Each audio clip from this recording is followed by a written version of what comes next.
Өткен күн ұмытылмақ емес. Осымен 70-ші рет тойланып отырған жеңіс күні еліміздің барлық аймағында кеңінен тойлануда. Мереке қарсаңында Мамлют ауданының орталығында батырлар аллеясы ашылды.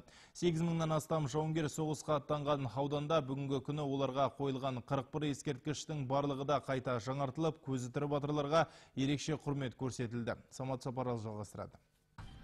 Жеңістің 70 жылдығы Мамлют ауданы Мамлютка қаласында да кең көлемде атап өтілуде. Мереке басы қала тұрғындарының бейбіт шеруімен бастау алып, Достық саябағындағы батырлар аллеясының ашылуымен ұштасты. Мұнда ауданнан шыққан 4 кеңес одағының батыры мен 5 социалистік еңбекерінің есімдер жазылған тақта орнатылды.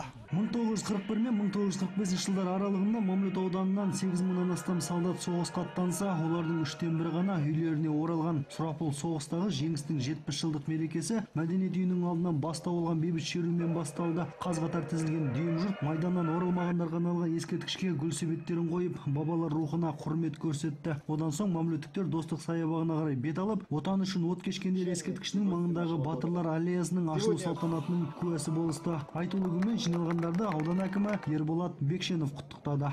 Жеңістің 70 жылдығымен шын жүрекпен құттықтаймын. Бұл жеңіске отанымызды қорғап, адамзатты фашизммен құтқарып қалған әкелеріміз бен аталарымыздың ерлігінің арқасында қол жеткіздік. Ондаған жылдар өтсе де, жеңімпаздардың айбында ұрпағынан даңқы мәңгі сақталуда. Соғысқа қатысушылар мен тыл еңбеккерлеріне деген алғысымыз шексіз. Соғыс және еңбек ардагерлеріне көрсетілген қамқорлық елбасы Нұрсұлтан Әбішұлы Назарбаевтың мемлекеттік саясатының маңызды басылмадығы. Одан соң отан үшін от кешкендер ескерткішіне гүл себеттерін қойды. Аудандық ардагерлер кеңесі төрағасының айтуынша, аудан бойынша соғыстан оралмаған боздақтарға арналған 41 ескерткіш бар, және олардың бәрі де жеңіс күні қарсаңында қайта жаңартылды. Аудандағы 8 майдангердің бірі Кабир Абдрахманов, ол да бейбіт күннің басымыздан кетпеуін тілейді. Праздником всех!